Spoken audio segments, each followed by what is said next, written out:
വൈകു hi. ഇന്നും ഒരു ഗുലാൽമണി ഇല്ലല്ലോ. ആട്ടമുണ്ടല്ലോ. പനിയ പണിയോ?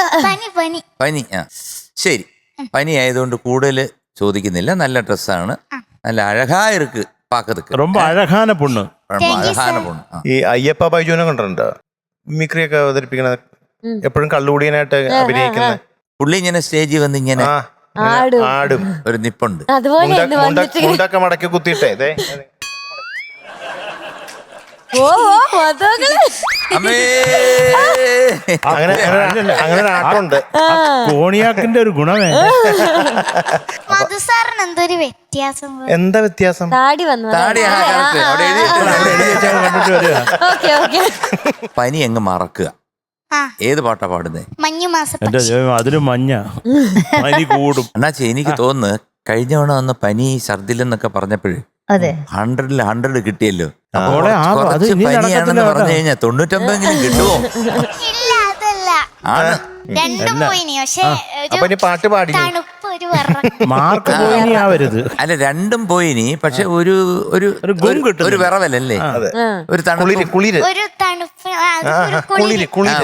കുളിര്. മക്കളത് അതെന്താ കാര്യം എന്നറിയാം മോളെ? ഇത് കൃഷ്ണകുടി എന്ന് പറഞ്ഞാൽ എവിടാന്നറിയോ? ഇല്ല. പിന്നെന്താ? ഇല്ല. കൃഷ്ണോടെ അറിയാവോ? പിന്നെ അവിടെ ഭയങ്കര തണുപ്പാ. മോളെടുത്തിരിക്കുന്ന കൃഷ്ണകുടിയിലെ പ്രണയകാലത്താണ് അല്ലേ? അതും മഞ്ഞുമാസ പക്ഷി. പിന്നെ മഞ്ഞുമാസ പക്ഷി. പിന്നെ തണുക്കാതിരിക്കും. ഇതിന്റെ ഡീറ്റെയിൽസ് പറഞ്ഞ ആരാണ് ഇത് ചെയ്തത്? സിനിമ കൃഷ്ണകുടിയിൽ ഒരു പ്രണയകാലത്ത്. പിന്നെ എഴുതിയത് Gireesh Puthenchery sir, music Vidyasagar sir, പാടിയതാരാ? ദലീമ മാം. ദലീമ ആരാണെന്നറിയോ? ദലീമ ആരറിയില്ല. ദലീമ പഴയ ഒരു ക്രിസ്ത്യൻ ഡിവോഷണൽ സിംഗറാണ്. കുറെ സിനിമകളിലൊക്കെ പാടിയിട്ടുണ്ട്.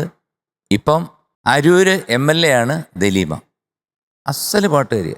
ജാനകിയമ്മയാണ് ദലീമയുടെ ഏറ്റവും വലിയ ഒരു വീക്ക്നെസ്. ജാനകിയമ്മ പാടുന്ന പോലെ തന്നെ പാടും. അപ്പൊ ദലീമയ്ക്ക് ഒരു വലിയ ഹായ്. ഞങ്ങളുടെ എല്ലാം ഹായ് ദലീമ ചേച്ചി.